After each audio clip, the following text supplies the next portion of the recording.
We are live. We are live. NXT TakeOver in your house has literally just gone off the air a couple of minutes or so. This is the post-show reaction stream to NXT TakeOver in your house. And to be honest, what a fun show. I mean, honestly, a real fun show over, I must say. And look, takeovers always are. Takeovers always are a lot of fun. I think it was quite refreshing that the show didn't go super long, didn't go 3 hours or anything like that. It's a 5-match card, something like that.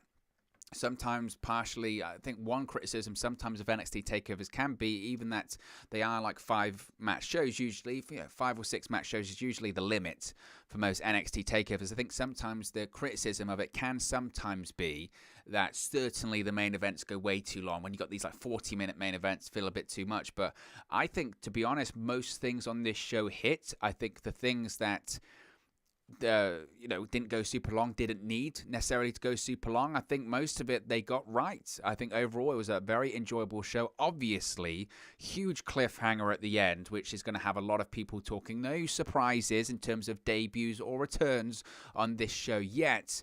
But look, when you look at it, and we will discuss obviously the cliffhanger at length here towards the end, but at the moment, the thing is with NXT, and Triple H has kind of even addressed this, shall we say, in these press conference, in these media calls that he's done. He's going to do one in a second. So if anything, obviously, if it breaks, any major story breaks as we're live on the air, you can let me know in the live chat. We'll have Twitter up, so we'll be checking it out. But one of the big things that I think people are going to be discussing is, again, this cliffhanger. But I think it's necessary that they didn't spoil the cliffhanger on this show. And what I mean by that is, NXT moving to Tuesday nights, the intention of NXT moving to Tuesday nights is that more people would watch it. They didn't want the competition with AEW anymore. They knew it wasn't any good for NXT. The issue is that NXT has moved to Tuesday nights, and in reality, the numbers haven't really improved that much, if at all, let's be honest. So I think NXT, Triple H, WWE are realizing that we've got to give them a reason to watch on Tuesday nights. We've got to give them something to watch. Because don't make any mistake about it, the matches in NXT are always good. The in-ring talent's always good. But as William Regal said at the end of this show, there is time for a change. What is that change going to be? Is that in the form of a new general manager? Is that in the form of some enforcers for William Regal? Is that in the form of, I don't know, some form of big change is coming when it comes to NXT, and they wouldn't tease that with nothing in mind. They wouldn't tease that with something radical. They wouldn't end essentially a pay-per-view event, a big event like an NXT TakeOver. They wouldn't do that if they didn't have something planned. What that plan is, we'll discuss it. We'll speculate on it as we get towards the end of it. We'll get through the matches, give you our thoughts on it, run through them very briefly, but overall, like I said, enjoyable show. I enjoyed the show a lot. I think one of the biggest compliments I can give it, especially as someone that is over here in the UK watching these at all early hours in the morning, one of the biggest compliments I could give it, frankly, is that it was a show that was about 2 hours 15, 2.5 hours. It went by, like that. It went by super quickly, and that's a huge compliment that I can give. It really is, because the last thing you want as a fan of pro wrestling or anything, any television show, whatever it may be, the last thing you want is to be watching a show and then doing the proverbial clock watching of going, how long's this show going to go on for? How long's this show going to go on for? What are we doing here? How long's left? How many matches left? And I think most pro wrestling fans would say that they do that at some point. I know that I've done it. Certainly, I don't do it watching Raw. But I think it was an excellent show overall. And I think all the matches hit in their different ways. And very enjoyable. So let's get into the matches. Of course, if you are new to the channel, be sure to subscribe. Bottom right-hand corner, smash a like on the like button too. Smash a like if you enjoyed NXT TakeOver. Or smash a like if you're excited by that tease at the end of the show. You can let me know what you think the tease is in the live chat. You can let me know as well what you think the tease is via a super chat, because super chats are open. Super chats can be done via the $sign. Any contributions or donations to the channel are very much appreciated. Von Weil has joined us. He says the trust fans had with WWE when it comes to NXT is over. There's no reason to watch when fans know Vince will ruin them when called up. I think that's certainly a part of it. I think, like you say there is this feeling that almost like you're trying to protect yourself, in the sense that I don't want to get attached to Karrion Kross. I don't want to get attached to Adam Cole or Johnny Gargano or whoever, because I know once they go up to Raw or SmackDown, that's not the Johnny Gargano, that's not the Adam Cole, that's not the Karrion Kross I'm going to see. You know what I mean? So I don't, I understand your point of view there. I think a lot of people figure the same thing. Double H says, are you ever going to go back to the United Stand? Who knows what can happen in the future, my friend. Let's start off talking with the winners take all match, which was for the NXT North American Championship and NXT Tag Team Championship. You had Bronson Reed and MSK defeat Legado del Fantasma, Santos Escobar, Raúl Mendoza, Joaquin, Wilde to retain the North American Championship for Bronson Reed and the NXT Tag Team Championships for MSK. And I must say with this one, what a fun opener. What a real fun opener this one was. They were very keen to stress to us tonight. They mentioned it several times, and as they should, but they mentioned it several times that tonight inside the Capitol Wrestling Center was the biggest attendance, the largest attendance for any event they've ever had inside the Capitol Wrestling Center, which is obviously big news considering that we're, coming, I always hate to say coming out of the pandemic, but we're certainly light is at the end of the tunnel, and obviously WWE's returning to touring in July, all that kind of stuff. So they were keen to stress that this was the largest crowd that they'd had inside the Capitol Wrestling Center tonight. And this was the way to start the show. Absolutely the way to start the show. What is interesting, I will say, and I mentioned this on social media before, but what is interesting is now we're getting more and more fans back inside the Capitol Wrestling Center. And as is going to be the case when WWE returns to the road and returns to touring, you realize that who really is truly over, who is truly popular, and Legado del Fantasma are very popular inside that Capitol Wrestling Center. So much so that you've got people like MSK who don't get. I mean, a couple of weeks ago they were getting booed by the Capitol Wrestling Center. It's because the people inside that arena really like Legado del Fantasma. They truly do. But obviously, as you would expect from an MSK match, from the Rascals match, they're doing all kinds of crazy stunts, crazy flips, all that kind of stuff. It was great. The action was fantastic. Closing moments of the match, this was super fun, is Santos Escobar grabs the NXT North American Championship at ringside. He picks it up, and then he turns around, and they kind of redid the spot that they did on NXT a couple of weeks ago, where Bronson Reed just absolutely squishes Santos Escobar like a bug up against the barricade, except last time the barricade stayed upright. This time it didn't, because Bronson Reed just went absolutely through Santos Escobar, absolutely through the wall, and just squished him at ringside. It was a pretty cool spot. I thought it was better, actually, than sometimes we see the spot that they do when they go through the barricade on WWE, whether it's on Raw and SmackDown. And to be honest, it's passé. It's been overdone. They've done it for years at this point, the whole go through the barricade thing. And it's kind of like every time they're shocked by it, it's kind of like, well, why are you still shocked? Because we've seen it so many times. But this one did feel a little bit different. It felt a bit more violent in the sense that not only have you got the barricade, but you've got this sort of plastic sort of partition that they have. You've also got the chain that they have around the Capitol Wrestling Center as well. So it felt like really, even more violence, even more impactful. So I like that. Closing moments of the match, you see Bronson Reed hits the big splash. He gets the victory. I mentioned this as well when we did the watch along, that Bronson Reed's got it. He's certainly over 300 pounds. I would probably say 350-ish. I don't know. I wonder how long he can do that splash for in his career, because being 350 pounds, coming off the top rope, after a while, that is going to hurt. That is seriously going to wear and tear on the old knees and joints of Bronson Reed. But look, I really enjoyed the opener. I thought it was a lot of fun. What's next for Santos Escobar? What's next for Legado del Fantasma? I don't want to be one of those people that's constantly, I know Triple H doesn't like it when we do this, that every time they lose a match on TakeOver, well, that's because they're going up to the main roster, but what does he do next, really, Santos Escobar? I would love to see a Santos Escobar versus Karrion Kross feud. I think that would be a lot of fun. I know Kross is a heel, but you never know with Karrion Kross. Tonight he was a heel. He was getting booed in the Capitol Wrestling Center, but then sometimes he feels like a babyface as well. He just feels like Karrion Kross. I feel like, and I'm hesitant to do the comparison between Kross and Brock Lesnar because I know people will hate that. But in the same vein that Brock Lesnar, most of the time he's a heel because he's going up against baby faces. But also on the flip side of things, he can go up against heels and then he becomes a babyface, but he doesn't have to change because he's Brock Lesnar. He's just Brock Lesnar. And I feel that Karrion Kross can maybe do a similar kind of thing in the sense that he can just be Karrion Kross. He doesn't need to be positioned as a babyface or a heel either way. So I think you could do a Karrion Kross versus Santos Escobar feud. I think that's absolutely a possibility. One thing I suppose you probably could say about that is the next TakeOver event is going to be SummerSlam weekend. That's a very big takeover. They'll have to really stack that show. Is Santos Escobar versus Karrion Kross, especially after the main event you've done tonight? Is that really improving on the last main event you've done? I don't know. It's a difficult thing, I guess, to predict that one. But really enjoyed the opener. Thought it was a lot of fun. Again, probably expected that they would retain. I wouldn't have minded if the Legado del Fantasma won because I'm a big fan of the group. But again, I look at Santos Escobar and I wonder what's next for him now in NXT. Maybe a feud with Karrion Kross. I don't know. I mean, I would love to have him on the main roster. I think he's money. I think he's absolute money in the bank waiting to happen. I don't think he's going to be at Money in the Bank. I think he is Money in the Bank. And certainly, any roster, whether it's Raw or SmackDown, could certainly benefit with him.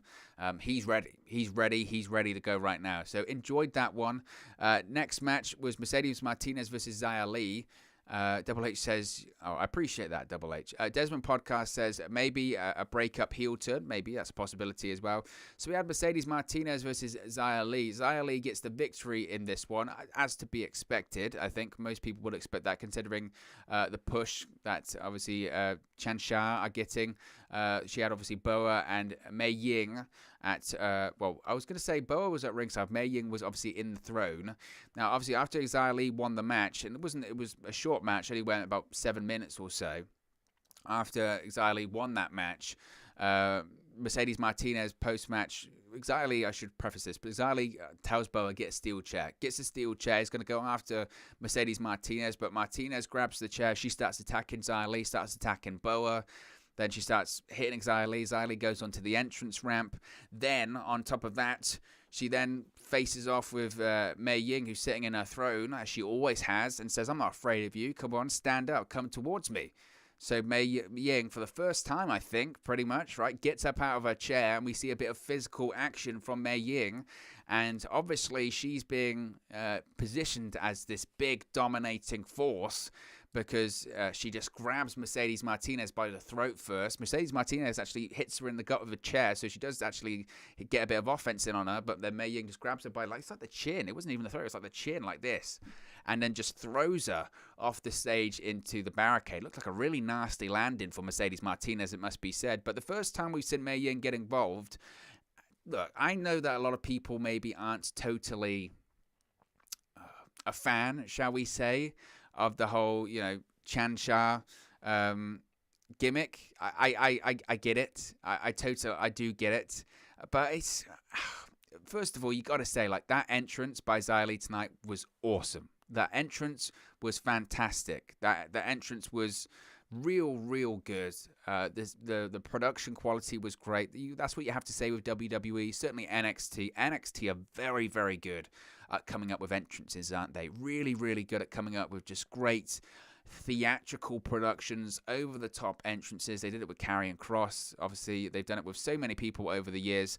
And the Xia Li one was great. The Mei Ying situation, I would assume that this feud is probably over. Again, there's been rumors about Mercedes Martinez possibly going to the main roster, possibly being paired with Eva Marie on Monday Night Raw as her muscle. I know Piper Niven from NXT has also been rumored as well. But where does Chansha go from this one? I suppose you could absolutely have a situation where Mei Ying and Xia Li go after the Women's Tag Team Championships. I think that is a real possibility. And that's quite exciting. I think them going after the Women's Tag Team Championships again, but they're currently held by Candice LeRae and Indy Hartwell of The Way. So that's certainly two heel factions going up against each other. So I don't know how that one would play out. But it's the first time we've seen Mei Ying get some physical offense in, shall we say? And again, I'm not one on the whole grabbing someone by the chin and then, Mercedes Martinez, flopping around going, oh my God, I can't believe it, all that kind of stuff. the match was what it was. It was short. Xia Li needed to win because if Mercedes Martinez had won this match, she'd be dead in the water. The Xia Li character would be over already. You know, especially when you're a new talent, you're trying to establish a new talent or trying to establish a new gimmick or whatever. When your first big takeover match, I think that's Xia Li's first takeover match. You can't lose that first match that you have. You just can't. So it was the right outcome. It's a bit hokey. Again, I'm not totally against the whole Chan Shah thing. I think the production, the quality of it is excellent. And whoever, you know, is playing the Mei Ying gimmick is doing it very, very well. Very well. So it might not be everyone's cup of tea, and I appreciate that. I do appreciate that's probably not everyone's cup of tea, but it was what it was. I mean, if you had to line up all the matches, it's probably the worst match of the night. That's no knock against them. It's just the other matches were a lot better. But you know, it was what it was. It's the latest continuation of that whole saga. So I'm not totally against it, but yeah, like I said, it was what it was. Let's move on. $1 Million Championship ladder match. Now, this one was excellent. This one really was excellent, as LA Knight is the new $1 Million champion after defeating Cameron Grimes in a ladder match for that vacant $1 Million championship. Ted DiBiase, WWE Hall of Famer, came to the ring with the $1 Million championship in a C3 briefcase. He had his personal security with him. They hung the briefcase with the championship in above the ring. And LA Knight and Cameron Grimes just had a fantastic match. A really great match. I think there's different kind of ladder matches. I mentioned this on the watch line. There's different kind of ladder matches that you can do. And what I mean by that is you can have the ladder match, the Edge and Christian, Hardy Boys, Dudley Boys ladder match. You can do that kind of ladder match, which is just kind of spot. That kind of like Money in the Bank ladder matches, where it's just spot onto the next one, spot onto the next one. It's kind of just more of a production, more of like a stunt show, you know. And that's not a knock on it. I think, you know, the TLC 2 at WrestleMania 17 is one of my favorite matches ever, so I'm really not knocking that. But there's a different kind of ladder match you can have. The other kind of ladder match you can have is, say, the Shawn Michaels, Razor Ramon, Shawn Michaels, Chris Jericho ladder match, in the sense that obviously the objective is to climb it and retrieve whatever you're looking for, but the ladder is being used as a weapon mostly. And that's kind of what this match was. The ladder was more so as a weapon. They had all the, you know, the spots you would expect. There was a neck breaker spot in this one. That was just, I mean, it was one of the most brutal spots I think I've seen in a real long time. It was just, oh my gosh, absolutely brutal. And that essentially the ladder was turned on its side, and then LA Knight did a sort of neck breaker onto Cameron Grimes, in the back of his head struck this ladder. Oh, it was absolutely vicious. I loved it. But the closing moments of the match, you had Cameron Grimes climbing the golden ladder, the $1 Million ladder in the middle of the ring. He's climbing it. LA Knight gets into the ring, tips the ladder up, and there is a ladder on the entrance ramp, whereby the ladder was set up and another ladder was sort of wedged in between the middle of the ladder and the middle rope. Cameron Grimes falls off the top of the ladder, goes through that ladder, and LA Knight gets the victory. I know some people won't like this outcome. First of all, Cameron Grimes is a babyface. Boy, the dude is over inside the Capitol Wrestling Center. That guy is super over. And if you enjoyed NXT TakeOver in your house, smash a like on the like button. Be sure to subscribe, bottom right-hand corner. I know some people won't like that Cameron Grimes didn't win this one. A lot of people will say the only reason Ted DiBiase came into NXT is because of this Cameron Grimes gimmick, that he's the modern-day $1 Million man. He became a millionaire because of the cryptocurrency and all that kind of stuff. The only reason they're doing this storyline is because of Cameron Grimes, because of the Cameron Grimes character. The only person that should be continuing the $1 Million legacy should be Cameron Grimes, right? I disagree. I think this is the right outcome, and I'll tell you why. The $1 Million man gimmick isn't a gimmick to be a babyface. It's not. The $1 Million man, Ted DiBiase, was one of the biggest heels in WWE. He was a jerk. That's the whole point. The $1 Million man gimmick, by the way, is Vince McMahon. Vince McMahon, back in the 80s, the reason he wanted to do this gimmick is he goes, I hate rich people. I hate rich people that flaunt it in your face. Vince McMahon likes to tell people that he's working class and he's Americana because he grew up in a trailer and all that kind of stuff. But the $1 Million man gimmick, Ted DiBiase, it's the Vince McMahon gimmick. That's what it is. That's where the origins from it are from. And Ted DiBiase, the $1 Million man gimmick, it's a heel. It's a heel gimmick. It's meant to get heat. It's I'm wealthier than you. I'm richer than you. I have all of this money. I'm going to flaunt it, all that kind of stuff. Initially, that's what Cameron Grimes was. But he's not now. He's a babyface. He is over. And sometimes the babyface can't win. You know, Cameron Grimes could carry around that $1 million championship, and he could say, look at all these nice things I can buy. I can have all of these, you know, nice cars, and I can buy all of these watches and all this kind of stuff. And Ted DiBiase was always trying to one-up him, all that kind of stuff. Maybe Cameron Grimes carries on Ted DiBiase's legacy without the $1 million championship, right? I think it's the right outcome. I really do. I think that you look at this situation again, the $1 million man, the $1 million championship should be with a heel. That's a heel championship. Think of the purpose of it. It's not even an official championship. It's just a big, you know, I guess, bout to tell everyone how rich you are, to tell everyone how wealthy or affluent you are. And that's what this does for LA Knight. It gives him heat. It gives him the potential to brag and say, look what I've got. You can't afford what I've got. Nobody can afford what I've got. One of a kind, custom made. You know, it makes sense for the heel to win that championship. It doesn't, for me, make sense for the babyface to hold it. And obviously they can have it eventually. But I don't think the feud is necessarily over yet. Maybe Ted DiBiase's involvement in this Cameron Grimes and LA Knight feud is over. Maybe Ted DiBiase now disappears because he's passed it on. He's passed the baton on. The Ted DiBiase legacy can continue. But I don't think the LA Knight and Cameron Grimes feud is over. So maybe when it comes to SummerSlam weekend, NXT TakeOver, it's going to probably be the night after SummerSlam on Sunday. Maybe then we see Cameron Grimes defeat LA Knight for the championship or something like that. But I think this was the right call. When it comes to LA Knight, Eli Drake, whatever you want to call him, I feel like, you know, they don't have a ton of time with Eli Drake. This is a guy, he is in, I think, his late 30s. And I mentioned this a million times, but it's worth pointing out and mentioning again. LA Knight is a guy that I'm stunned. I'm absolutely stunned that this is someone that it's Vince McMahon's dream guy. It really is. LA Knight, you look at him, and he was under WWE contract years and years ago. He was part, I think, of NXT, and he got released. This is a guy that Vince McMahon surely would look at and go, he ticks every box. Obviously, tremendous look, great look. He's got a great talk. I mean, he can work, but LA Knight, Eli Drake, phenomenal talker. He's got catchphrases for day, whether it's saying LA Knight, yeah, that's a fact of life. He looks like $1 million. I mean, Vince McMahon must look at him and say, where has this guy been my whole life? And he was in the company previously before. And I think NXT and WWE probably realized that and say this guy's time in NXT should probably be quite limited. Again, because there is a bit of a ticking clock when it comes to LA Knight. And maybe this is the case of just, you know, let's get him some momentum. Let's get him some heat and we can send him to the main roster. I don't think the LA Knight Cameron Grimes feud is over. I do think it's the right outcome. I really do.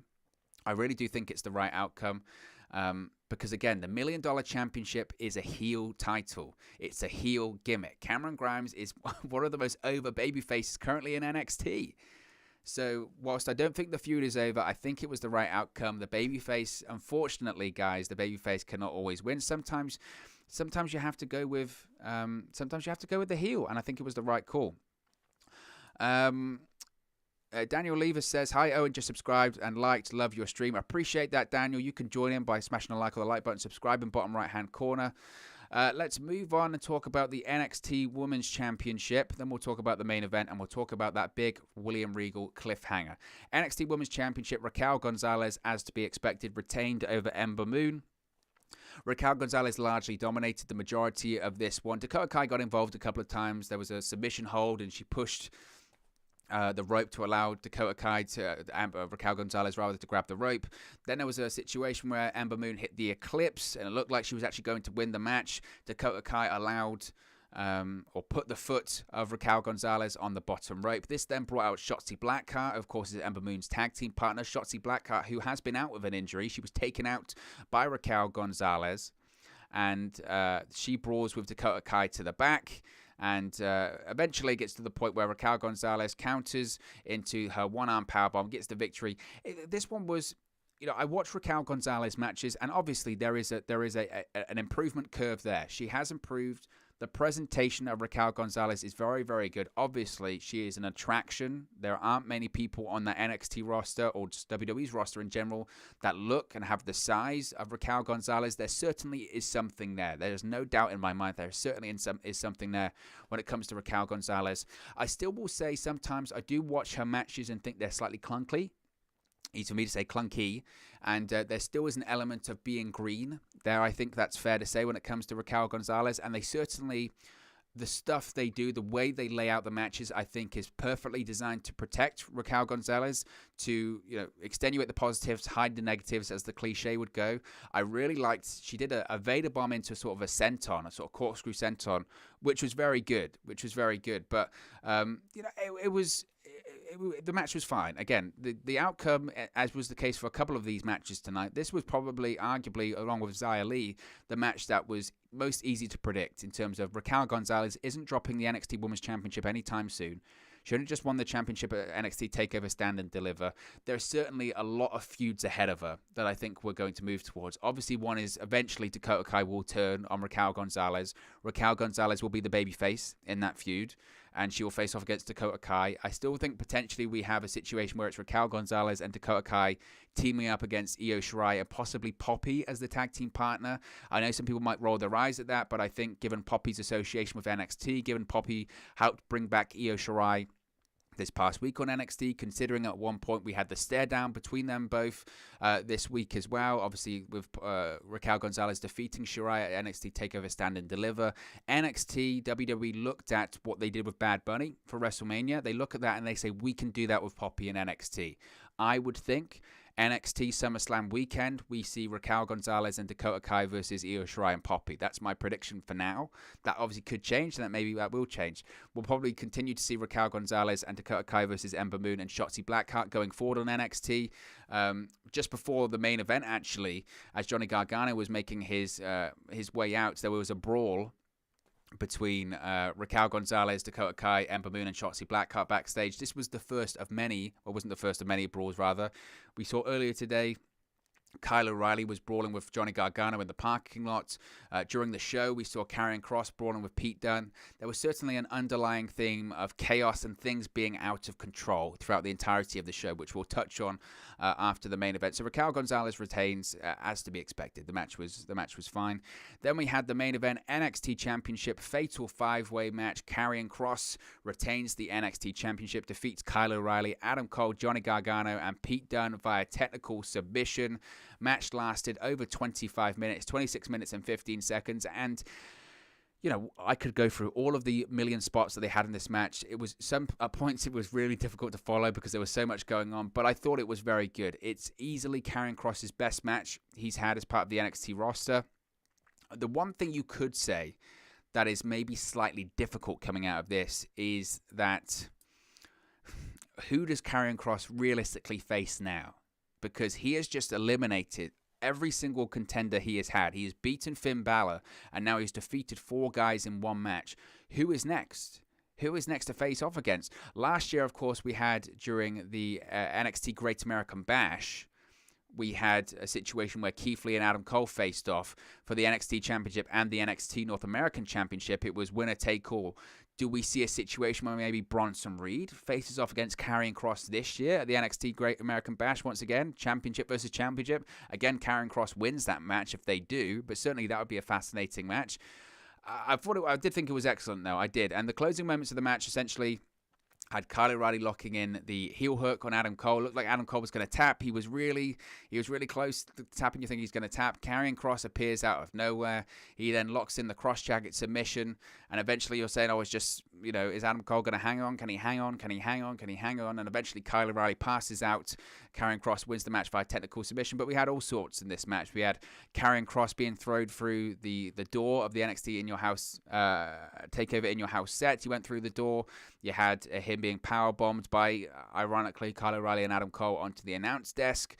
There was a spot in this one that I loved where Johnny Gargano did a suicide dive to the outside, turned it midair into a tornado DDT onto Pete Dunne on the outside. It was incredible. It was absolutely incredible. But Karrion Kross retains. Again, excellent match. I don't think really more needs to be said too much about that because it was just, it was what you would expect. Just absolutely fantastic. As far as some of the other people in the match, Adam Cole, I mean, realistically, I say this after every takeover, and again, I know Triple H hates it when people say this, but it's worth repeating. What is there for Adam Cole to do now in NXT? When eventually does he get called up to Raw and SmackDown? Now, again, I know it's almost a death sentence being called up to Raw and SmackDown at this point, because certainly Adam Cole, small Adam Cole, different character, he would get a million different changes, and will he be booked to the best of his potential and all that kind of stuff? Maybe not. And maybe he does need to stay in NXT for the betterment of his career. I don't know. But after all of these takeover matches, you look at the roster and you say, okay, where does he go next? Where does he go next? He's challenged for the NXT Championship. He's been an NXT Champion, NXT North American Champion, Tag Team Champion, Dusty Rhodes Tag Team Classic. I suppose you could do Karrion Kross versus Adam Cole in a singles match. They haven't completely ruled that one out, and that certainly felt like a few that they were building to. There certainly does feel to be animosity between Karrion Kross and Adam Cole, so I suppose they could do, if they wanted to, Karrion Kross versus Adam Cole at some point. Whether that happens TakeOver SummerSlam weekend, whether that happens at the Great American Bash in July, because they did announce that NXT's Great American Bash is going to come back this year in July. So I don't know, but a real excellent match, fun match, and again, as to be expected, because look, this just, on paper, you know this match is going to be great. So it was. But that wasn't it. So after the match, after Karrion Kross is posing with the championship, what do we finish on? We finish on William Regal. He's backstage. The backstage interviewer comes up to him and says, look, Mr. Regal, what's going on with all of this, chaos that's going on?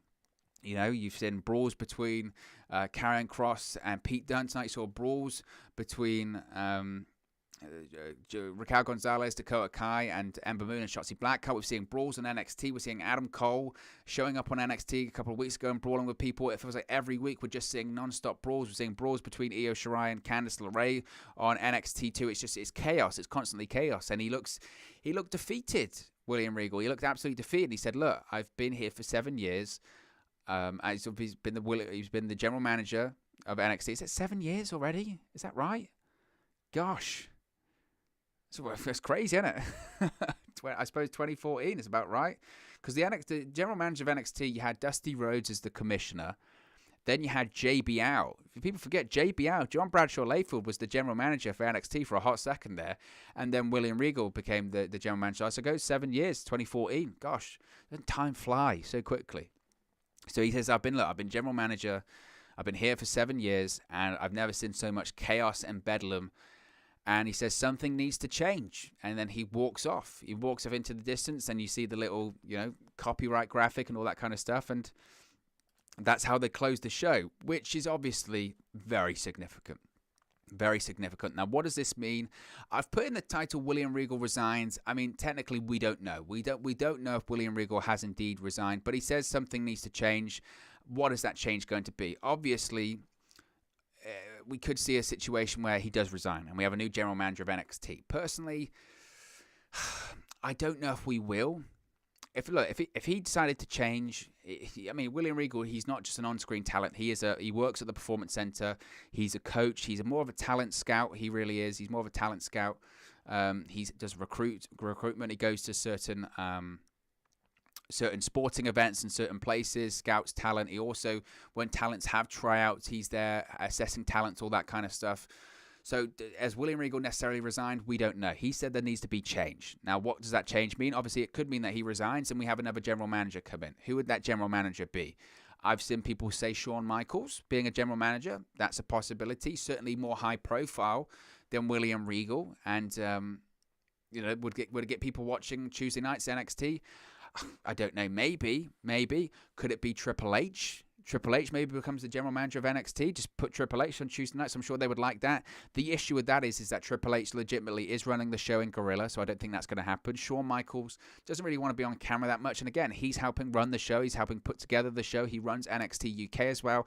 I don't think he wants to be an on-screen talent, so I don't think it's going to be Triple H or Shawn Michaels coming in as NXT. Then you have to address the rumors. You have to address the rumors when it comes to Samoa Joe. You have to address the rumors when it comes to Samoa Joe and his potential return to WWE, his potential return to NXT as well. The report came out last week, or earlier this week rather, saying that Samoa Joe, it was speculated that Samoa Joe could indeed be returning to WWE, and that he was going to be returning to WWE as part of the NXT brand. Now, it said as a wrestler, but we don't know in what capacity as a wrestler. There was also rumors that he was spotted at the WWE Performance Center this week as well. He was there briefly before he left. Now, the discussions about him returning to NXT emanated from talents. By all accounts, some talents had been speaking, and the scuttlebutt was that certain NXT officials wanted Samoa Joe brought back to the WWE. They wanted him brought back to the NXT brand, and they wanted him involved as a wrestler. Now, how does Samoa Joe affect William Regal saying that something needs to change? Bear with me, because there's also been discussions possibly about the AOP returning to WWE and also returning to the NXT brand. Now, again, this comes off a report earlier this week stating that the AOP, Akam and Razor, had retired from professional wrestling. They're basically a report. Initially, it came from Fightful Select. A report basically said that obviously AOP were released by WWE last year as part of those budget cuts, in the same vein that Samoa Joe was released back in April because of the budget cuts. The report basically stated when it came to AOP that several people had reached out to them about possibly coming in to do independent shows or signing with the company. Their name was even brought up to AEW at one point. AEW officials basically said maybe not now is the right time, but at some point down the line.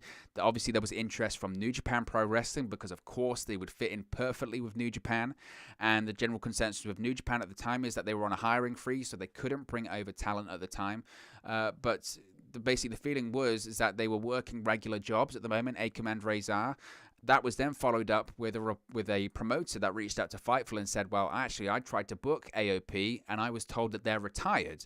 Now, that report did state that they weren't sure whether that response to the promoter came from AOP, Akam and Razor themselves, or that came from a representative of AOP, but there was a feeling, a rumor, that the AOP had retired. Well, the AOP then responded to that. They both posted on Instagram and Twitter that they're not done yet, seemingly implying we're not retired, which was good to hear because they're guys that are still in their 20s. So they said they're not retired. Now, what does that have to do with anything that William Regal said? Wow. Before NXT TakeOver went on the air tonight, Paul Ellering posted out a tweet on his Twitter account.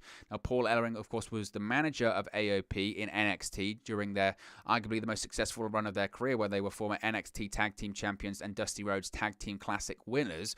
Paul Ellering tweeted out that basically nobody could compete with AOP, and people will see eventually, I'm paraphrasing there, but he tagged the WWE Network and he also tagged NXT, the NXT Twitter account, which certainly allowed a lot of people to say, wait a minute, is the AOP coming back to NXT? And are they going to be managed by Paul Ellering? So what does that have to do with what William Regal said? Well, here is, I think, the prediction that I think quite a few people are going to be going with coming out of this.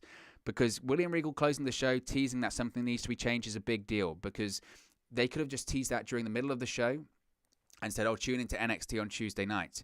They've ended a takeover event with it. Now, they've just had their champion retain the title over 4 people. You would think the closing image should be the champion holding up the belt high. The fact they've closed with it implies that this is a big, big angle. There's something big on the horizon. This is what I think is going to happen. I think William Regal is going to stay as the general manager of NXT. But I think given the chaos that's going on right now in terms of people brawling, people fighting all the time, people showing up, people invading, the black and gold brand and under an element of chaos right now. They don't know what's going on, and William Regal has lost all kinds of control. What do you do when you've lost control? You bring in more security. You bring in enforcers. Which enforcers are William Regal going to bring in to actually hopefully calm this chaos and right the wrongs that are going on and get people to fall in line? He's going to bring in some major enforcers in the form of former NXT champions, former NXT superstars. Those enforcers will be the former NXT champion Samoa Joe. Those enforcers will be the former NXT tag team champions AOP, or certainly at least one of them. So either Samoa Joe or AOP, or maybe even both. Maybe William Regal has decided, in the same vein, I guess, as with Paul Heyman and 911, in ECW back in the 90s, whereby when things were getting out of control or whatever, that he's brought in some heavies. That could be the situation there. So William Regal saying something's going to have to change. There's obviously lots of different outcomes that could mean. There's lots of different outcomes that possibly we could see going forward. We could see new general managers. We could see a situation where Triple H becomes the general manager of NXT or Shawn Michaels becomes the general manager of NXT. And if they do that, for me, the only reason they do that, that's purely, I mean, all of this is purely for ratings. Let's be honest. All of it is purely to get viewers, people interested on NXT on Tuesday nights, because Triple H can tell the fans, if you don't like it, don't watch. People aren't watching Triple H. That's the problem. So you've got to do a big angle like this to try and convince people to actually tune in on Wednesday nights, because people they're not interested at the moment, unfortunately. So we could see a situation where William Regal is replaced. But I don't see that. I don't see that being the outcome. I don't think Triple H wants to be an on-screen talent with NXT. I don't think Shawn Michaels wants to be an on-screen talent with NXT. So I don't see that happening. What I do see is William Regal bringing in some backup, bringing in some enforcers, and given the fact we have seen this angle happen tonight, given the fact that we've seen this chaos, you have to put 2 and 2 together, and you have to think logically here. You have to think that these Samoa Joe rumors have started to build up over the course of the last few days. We then see this big angle tonight on TakeOver.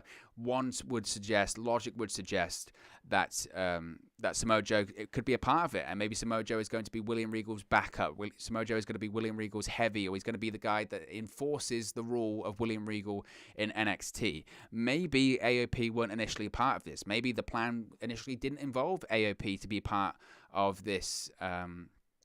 AOP was the plan wasn't to have AOP as part of this storyline with William Regal and Samoa Joe, but maybe because of the report the last week, maybe WWE and Triple H went, you know what, actually, we were just going to have Samoa Joe basically doing William Regal's bidding, but we know they're not retired. They were released a year ago. Maybe if they're interested, we'll bring them back. And maybe they did a phone call and they said, you know what, they are going to come back. I've mentioned this before. NXT's issue on Tuesday nights, the reason people...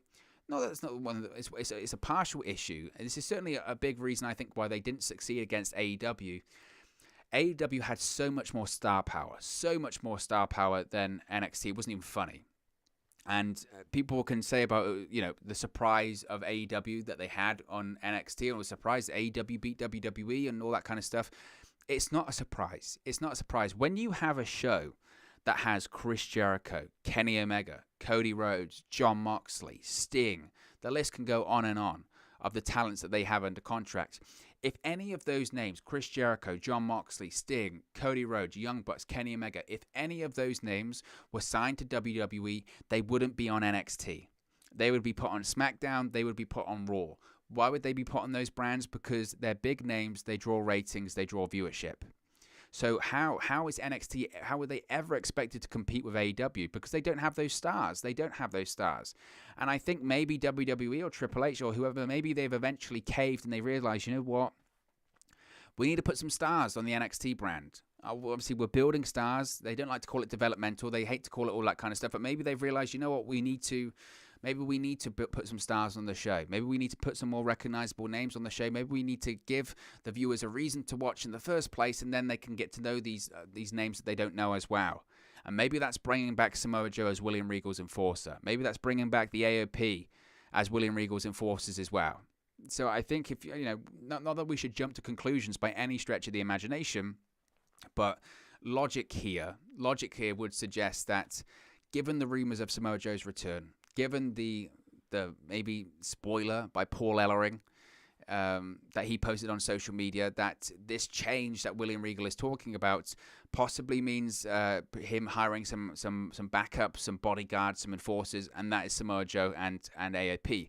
But what I will say is, because I did a video talking about this earlier today when it comes about Samoa Joe and returning to WWE and all that kind of stuff, my opinion hasn't really changed from the video I did earlier today. And the things I said in that video earlier today was, I just don't get it. If I'm Samoa Joe, I just don't get it. This is a guy that part of the reason he was released, of course, was budget cuts. That's what it was. But part of the issue that he was having in WWE, he was doing commentary on Monday Night Raw, and he wanted to get cleared. He wanted to wrestle, and he couldn't. He couldn't get cleared to compete. What has changed between now and then? Because if he can get cleared to compete now, no disrespect to NXT, but if he can get cleared to compete, why would he go to NXT? This is a guy that if he could get cleared to compete, he would be on Raw and SmackDown because they know that he's an excellent worker and he's a big name. To me, I just don't see, from a WWE point of view, why they would say, okay, we'll clear you to compete, but you're going to go on NXT. When you're in a position where on Raw, certainly, which is the brand he was on, Raw is so desperate. Bobby Lashley versus Samoa Joe, WWE Championship. Yes, please. All day, every day. Twice, please. I don't understand why they would say, yes, right, you're cleared. We want you on NXT. He'd be like, what? I thought I was going to be on Raw. I just don't see the rationale behind that. Furthermore, again, those reports that he was spotted at the Performance Center.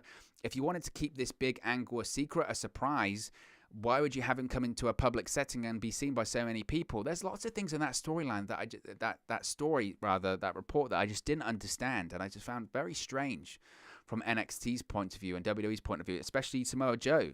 In that, look, if Samoa Joe, there's no way he hasn't got offers as well. Samoa Joe, the moment he was released, we saw this as well, that when the Good Brothers were released last year by WWE, they got a phone call or a message or whatever 15 minutes after they were released by Impact Wrestling saying, do you want to come in? Slammiversary.